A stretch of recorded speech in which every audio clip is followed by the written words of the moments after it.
Scooby-Doo. So yeah.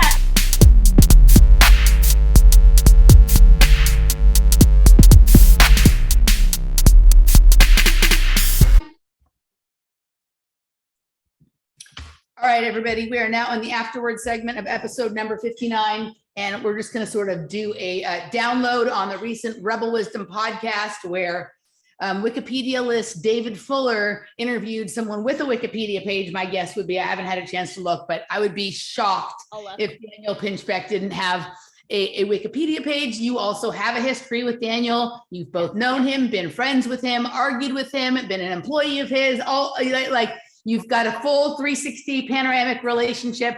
I don't think you've slept with Daniel, but if you've slept with Daniel, then okay. All right. But other than that, she's done the full reality sandwich with Daniel, hint, hint. Anywho, this to me, okay, so I both mean this the way I'm saying this and don't mean this the way I'm saying this. So it's sort of tongue in cheek. And when I say this, I mean, there's probably a million other reasons why they do it too, but I think we forced them into this podcast. I think I do too. I think it was like a desperate attempt to save face, and it totally didn't work. Did you see that? I saw your comment.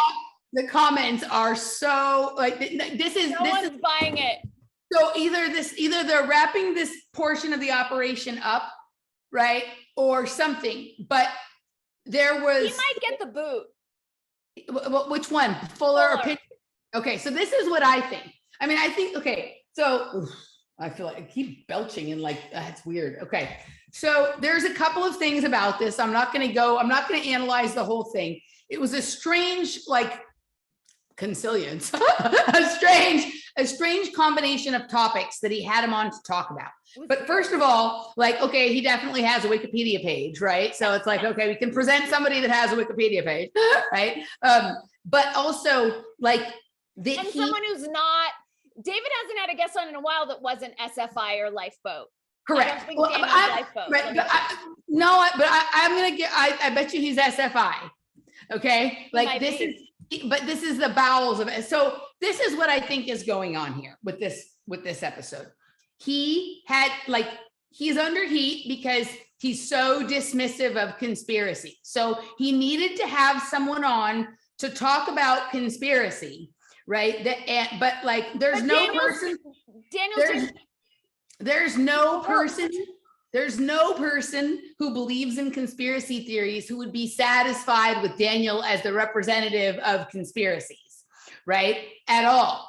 So he felt like he had to have somebody on that was outside of his normal bubble of sense making, right? That has at least, so most people, Daniel is a person who, when your conspiracy reality starts to cross over into the psychedelic realms, he's one of the first people, especially those group of people who woke up to the conspiracies around 9/11 time, right? If you then a few years later start to explore psychedelics, you find his book Breaking Open the Head or The Return of Quetzalcoatl or all that kind of stuff, right?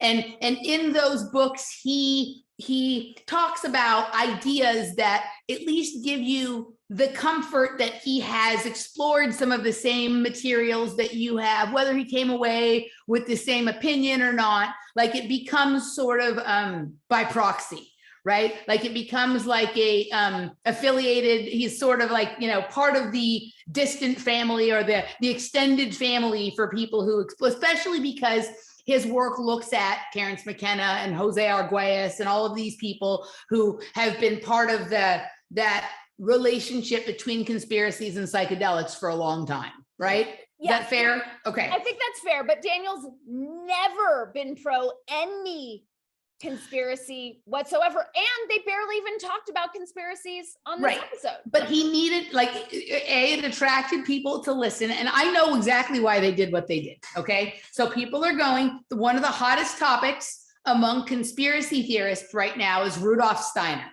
Okay, so I have never heard Daniel talk about Rudolf Steiner before. Never. Now, I did read one of his books back more than 10 years ago, I don't recall.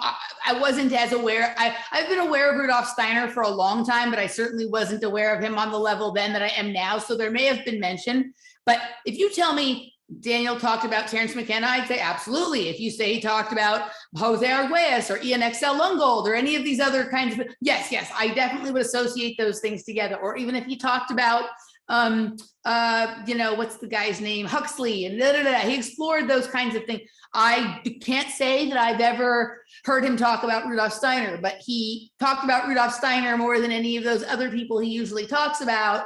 He mentioned his name like 3 times in this interview.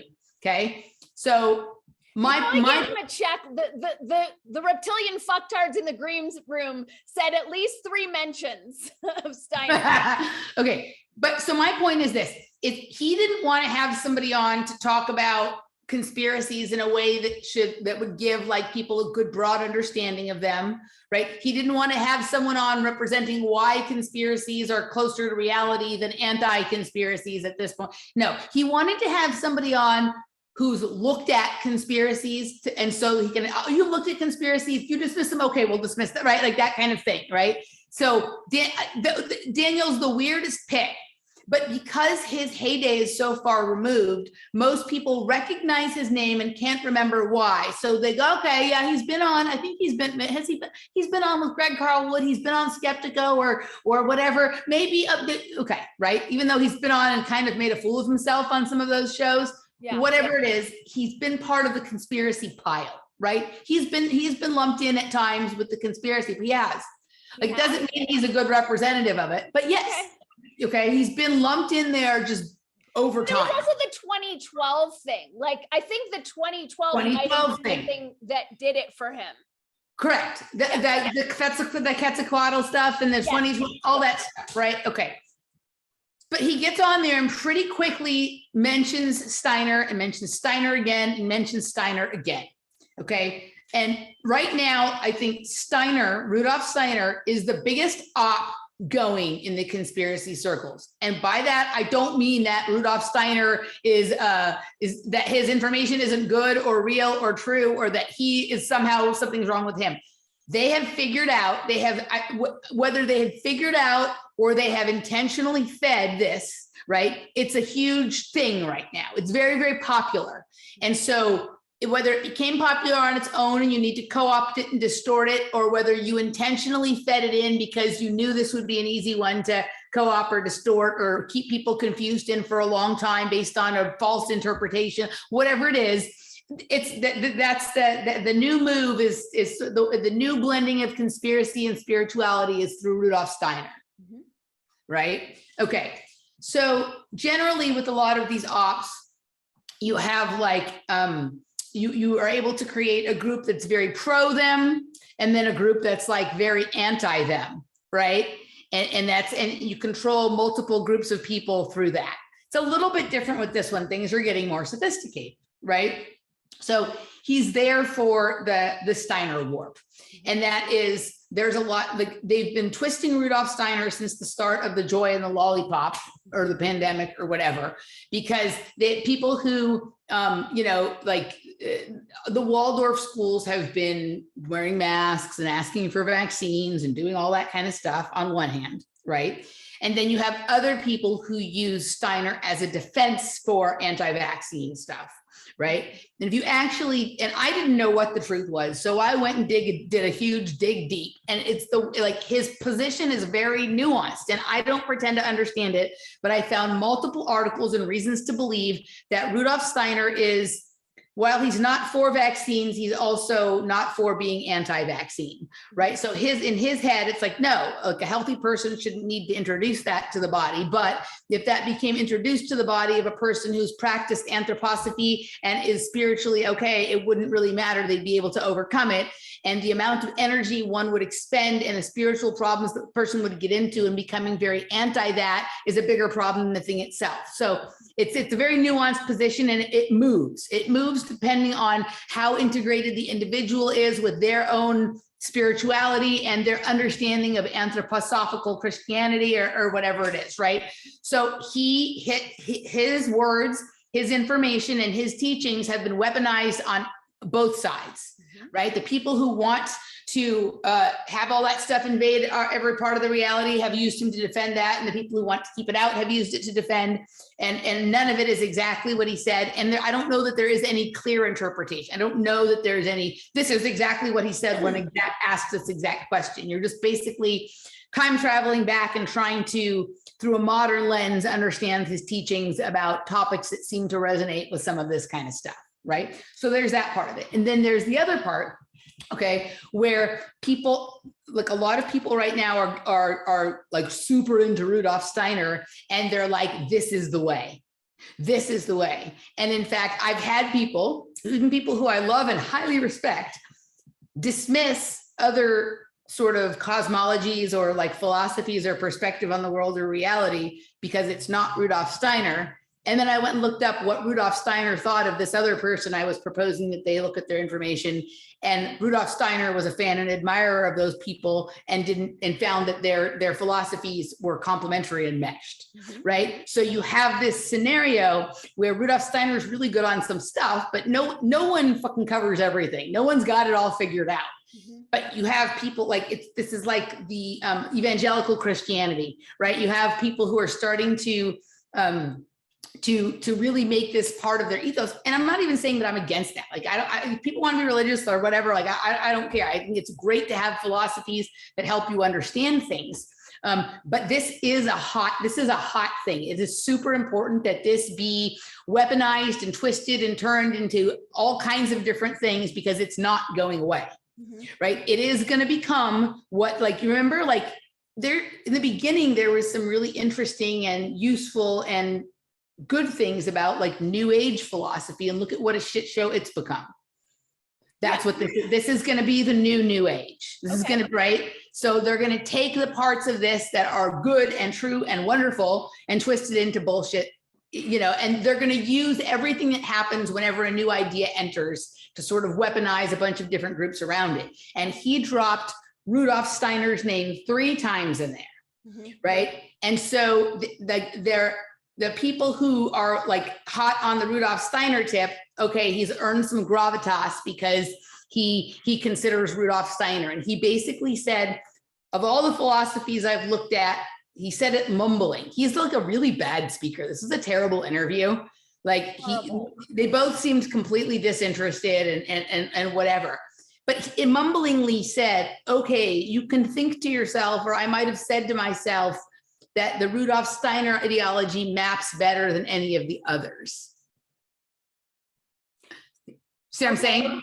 Yeah. You see what I'm saying though? Yeah. Right? And so like people who are newly onto Rudolf Steiner, oh, this guy's talking about Rudolf Steiner. He's looked at everything through the lens of that, and he feels that best represents reality as well. So that was that portion of it to me. I'm like, wow, that was really interesting. Who else is talking about Steiner right now, aside from dark journalists? Just so I can catch up to speed. The Steiner is coming through on, so Ilana Freeland talks about Steiner. Okay. Like a lot of the people who've been in the conspiratorial information place for a long time, like Ilana, like Kara St. Louis back when like they're all Waldorf school teachers, right? But I'd say that like, you know, it's had a big renaissance over the last 8 years, but certainly since the lockdown, since the pandemic, like because Thomas Cohen, remember when he first came out, and Andrew Kaufman, they all refer back to Steiner's idea about like viruses and things like that, right? Okay. So that's part of like where this comes from. Okay. And again, I have all kinds of wacky parts of my narrative, including the John Rappaport portion of it that, you know, like there's John Rappaport looks a lot like Rudolf Steiner to me, right? And, you know, if Rudolf Steiner understood anything about extreme life extension, I think we might be looking at it, right? Or sort of controlled reincarnation or something like that, right? According to John Rappaport, he's like 84 or 86 years old. The guy writes like 5 articles and puts out like 2 podcasts a day. And he seems to just be getting more and more energetic and younger and younger. And if you look at him, he looks remarkably, I mean, it's hard to like, so does, what's his name? Jeremy Irons and Hank Azaria. They also kind of look like Rudolf Steiner, but in terms of the way that the lens that John Rappaport perceives the world through, it seems very informed by Steiner, amongst others. But, you know, I think there's a lot of these, you know, sort of masters masquerading as someone else still around in our reality right now. Okay. So the Steiner piece in there, like that was a dog whistle. Yep. Kind of thing. Yep. Okay. Yep. The other thing, there was a huge clue in there in that he literally said to David at one point in there, "I'm at your service." Daniel was forced to do this. Daniel did not want to be there. Okay, I completely heard that, and that felt weird. So yes, I heard that. Okay, so this is like Daniel.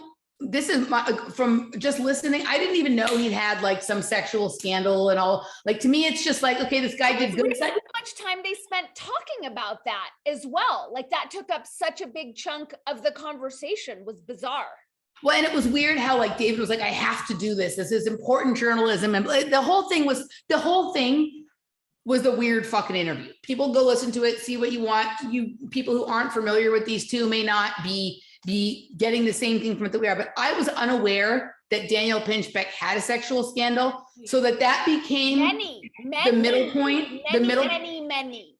Okay. So to me, like what it feels like is that like, we haven't heard a lot from Daniel in a while. Okay. But that he was dragged out to do this podcast. He did not want to do it, but this is part of whatever his contract is. And he probably has, you know, maybe there's something even further in his closet that, you know, that is being covered up or whatever. I don't know that for sure. I'm just saying like it feels like they went looking for anybody that he needed somebody to talk to about like a compilation of things that sort of make no sense that he has not wanted to cover, that David has not wanted to cover, but if he doesn't cover them, then people will be like, why don't you cover them? So they got like someone who's completely controlled and easy to control to come out and be at his service for the course of this interview.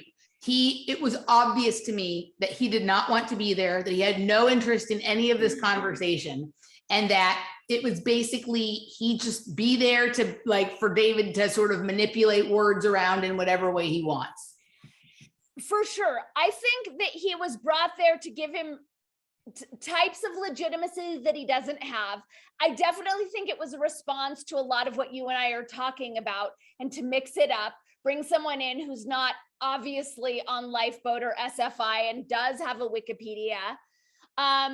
One thing that I thought was very bizarre was towards the end when David said, well, you and I, you know, as rational people, and I thought, are you kidding me? The guy who wrote the book saying that he is Quetzalcoatl, you're going to use him as your enemy of a rational person? Go ahead. Yeah, I think that's the point that they're trying to make, is that a rational person will go through the hall of conspiracy and come out deciding that obviously the left-wing position that Russia is bad and climate change is happening and blah. I mean, did you hear him literally say that like Russia is going to be the beneficiary of climate change because daffodils will be growing in Siberia?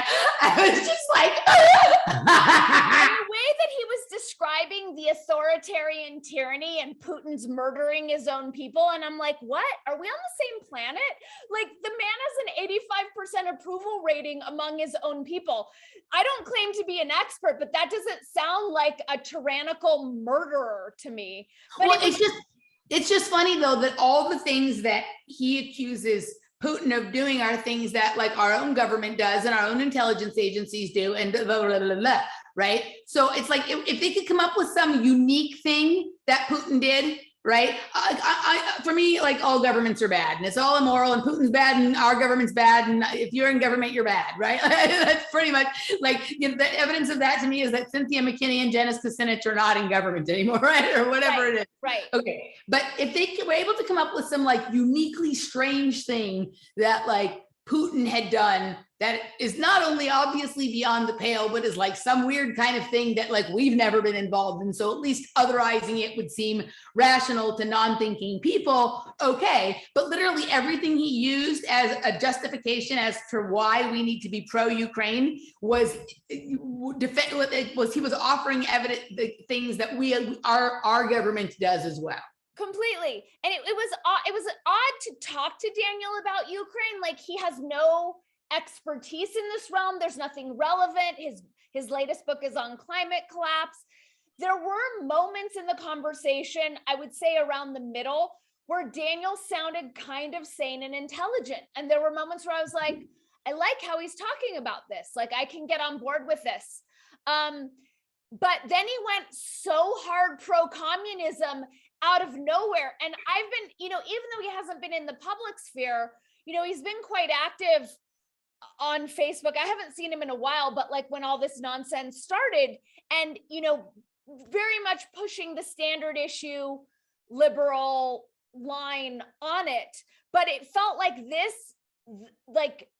the loud railing advocacy for communism seemed completely out of left field and really overplayed, like really exaggerated in a caricaturist sense, which made me wonder, are they going to roll Daniel out to push the communism harder? Did you hear him talking about it like as this sort of blended communist, capitalist utopia, right? Kind of thing. He was talking about how great communism was and how we never talk about how happy are under communism, and that they wish they still had it.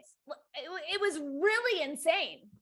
So, okay. So to me, like I had a whole new, respect wouldn't be it. I don't think Daniel believes half the things he says he believes. I think he has to say these things because he got himself into a twist with whoever his handlers or controllers or whatever are, right? And he basically, if he ever wants to be able to have thoughts or conversations that are the kind he wants to have, hence the 7 minutes in the middle that you're talking about, right? Where he sounds like a rational human being, right? He has to do all this other stuff. So my guess would be I don't know who he pissed off or what indiscretion he may have had at a certain point, he got brownstoned or something like that, right? But basically, I don't think when you look at him, he has this look on his face that he's saying it like he believes it, but if you look at his face, it's like, I can't believe I have to say this shit, right? So I agree with what you're saying. And even when he talks about stuff that he passionately buys into, it seems like he still has that same look and it's weird because he seems so dispassionate and disinterested about the things that he talks about, even the stuff like psychedelics. Yeah, right. And he gets most excited when he talks about climate change, and that's what he's excited about is the climate collapse fear mongering. And right. They say something about Greta Thunberg not being pretty enough, or there was some weird thing about her looks that anyway.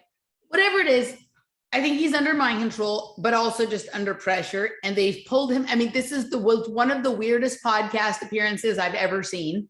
And then but I actually feel bad for him. I feel bad for him because this is whether it's a problem of his own making or something he got conscripted into, right? That he has to go out and say and do things like that kind of thing. The other part that was a key take and tell for me, and I think this is part of why they asked him about Ukraine, is because he has apparently publicly opposed Russell Brand, right? And so that's kind of like a legitimization, okay, we like you because you oppose this other person who's supposedly part of the left, but a little too into truthiness for us. Okay, I think, and I just had this thought just now, I think because of that, they picked him to join the current op, and we're looking, and now he's been embraced, and he's going to be part of their club. Correct, right? And so Russell Brand is this really interesting. I'm going to do something at some point, I think, with Robert about this, because Robert many years back did a great thing on Russell Brand and sort of the role he was playing and the character sort of he was playing. I actually think Russell Brand is a rare example of someone who's changed, and he's not a perfect person, but I don't see him towing all the lines he was towing for a long time. I see him not. He's out about the shit all the time. Right. But he used to, like, so you should go back and look at Robert's piece from like 2011 or 2012 on Russell Brand. And I actually think that this is a person who, through whatever his self-exploration has been, has changed and grown as a person. And that doesn't mean he's perfect, but I think there are certain things that he either got himself into or got conscripted into that he no longer participates in. And he doesn't necessarily speak openly about that, but he's like, yeah, I'm not going to do that anymore. And you see, he doesn't have any Hollywood anything anymore. He's not in movies. He's not part of like that sort of pop celebrity kind of crowd. He's doing his own spiritual and comedy thing off to the side. Yep. He doesn't say anything earth-shakingly controversial, but he's questioning some things that are important that they be questioned. And he has really, in my experience of him over the last couple of years, like, is becoming a more and more decent person the longer he goes on. Yeah. Right. And he has come out and, you know, he's generally anti-imperialist and generally he's a socialist. He still says he's a socialist, but he is questioning all of these authoritarian narratives. I think he sees, so I think the way he sees socialism would be what you think, I think you call it heterarchy.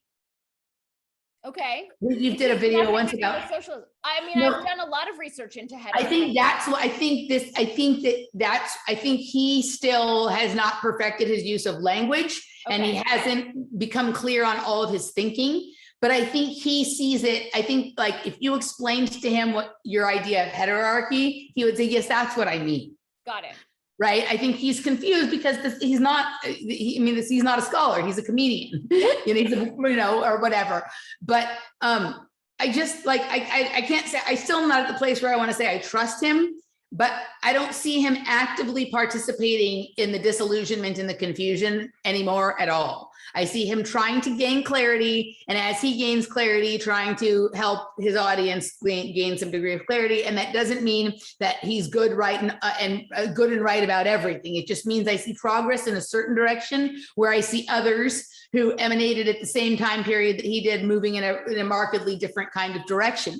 So it was a denouncing of Russell Brand, who I think there was a time when they would have all considered that he was part of the psychedelic spirituality, slightly questioning of authority, like left-leaning part of that thing. Now Russell Brand has to be turned into an alt-right Nazi. Maybe he can be on the Lifeboat Foundation, right? And notice how one of David's roles through Rebel Wisdom is to denounce. Is to denounce and to separate. Yeah. We have James Lindsay is no longer part of us. Russell Brand is no longer part of us. Right. And so the thing, okay, this is good. We can have Daniel's good because he's looked at conspiracy. He likes psychedelics, and he has denounced someone who most people who listen to this program have had respect for in the past and probably still have respect for. And so we want to rid the idea that, like, listening to his questioning of authority is okay anymore. And he did it very nonchalantly, right? You're just like, you challenge us. Like a throwaway, but it was so important. It was so important. So those are the things that I noticed. He's there at David's service, right? Yeah. So, like, he's been called up, right? It's like, he's like someone who's like receded back into the reserves. He's not in the operant military anymore. He's in the reserves. And when they need to whip him out for use that they can't find a younger, better model for, he'll still put on the old uniform and get up and do the tap dance and then recede back. Right. And I feel like that's what it was. It was like they dragged him out of obscurity, made him brush his hair and get on camera for an hour. And there was like, it's Amanda Fielding. It's that group. It's that psychedelic group. He's got to have some sort of tie to her and her money, because he came up in the psychedelic. Like, he was the first. He was the big, our generation's big one. And that's who's funding David. So I think that has got to be who he's beholden to. Yeah, I mean, it's certainly these connections. I mean, I'm sure that they have like a back channel that when they need someone to perform a certain role, who can we call? And people will get their Rolodex out. Maybe, like, it would be interesting to see if Pinchbeck is on any of those boards or whatever. But they get their list of people, like, okay, he can talk about this. He can talk about this. He owes us $2 for covering up this impropriety, whatever kind of thing. And that's what that very clearly was. I have never seen an interview that was so, well, I have seen other interviews that were, it was so uncomfortable. There was a portion in the middle where there was like 8 straight minutes of both of them just fumbling over their words, trying to like put a sentence together. But when David was explaining why it was that he had to question him about this impropriety with women, even though he's already answered that many times, and the way journalists often weaponize these things, and he's not really weaponizing it, though he's weaponizing it, but he has to do it because it's not fair to the audience. Like, it was this whole weird, you know what I'm talking about? It was weird. Oh yeah, it was super weird. I mean, I think he's failing, right? Like I checked the comments, he's failing. And I think it's also like he's a one-trick pony, so he does it to establish his legitimacy as a hard-hitting journalist. Without a Wikipedia page. And I also don't think he has a journalism degree. Like I've done, and we'll talk about it when we talk about consilience on our next show. But I think it's like, that's his shtick, and he has to get that in there to let the audience know that like he's not giving anyone a pass, because he does it on every show. He gives each guest a hard time about something under the guise he's like the hall monitor journalist. He's the hall monitor at school who, even though he knows who you are, he's asking to see your pass and whatever, right? He's like the hall monitor, and he's there, like, he's like sort of like the fact checker for this project, right? Like, he's the approver. He's the one that decides, like, if this person like sort of is reasonable enough or carries enough gravitas or has enough common sense. Like, there's just like they have a formula that they've worked out that like he has to decide if that all fits or not. And then you can be on the podcast if you are. It's very weird. And I think it's tied in with my sense, because I haven't met him, but I do think he has a personal sense of ethics, which I think is why he doesn't call himself a journalism. He'll say that a journalist, he'll say that he's worked in journalism. He'll say that he's worked for the BBC, but notice how he kind of dances around that. So I think there's a part of his own personal ethics that gets very convoluted in how he's doing what he's doing. And I think that was an example of it. Yeah. And somebody responded to our last show saying that you and I don't have Wikipedia pages. Does that mean that we're not real? Right? And I like that. Right? Well, that's the whole thing, is like, there's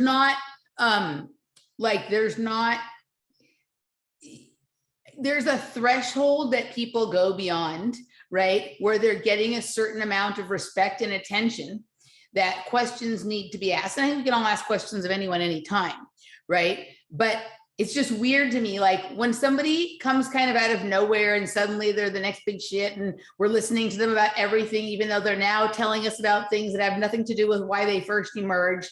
Like, at a certain point, you go look that person up, right? And you know, I mean, I suppose that one could say the same thing about you or I, but like, there's not. We're not being funded, and we're not being funded. We're not being funded, and neither one of us is presenting ourselves as like we're the rational layer and you should listen to us. We're like, we're fucking batshit crazy, but these are good questions, yo. As Eric Weinstein would say, we're not doing Nobel Prize worthy work. There you go.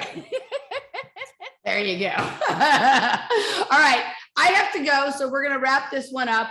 And the link to the Terrible podcast is below, but you'll see what I mean. And so there was they needed somebody to drop the Rudolph Steiner tick, right? Because they need to be all over that operation. And then they needed someone to disown Russell Brand. And they also needed to humiliate him and acknowledge the fact that he's a slave to their system in the middle. Yeah, so it's like a reality, you know what it is? It's a reality sandwich.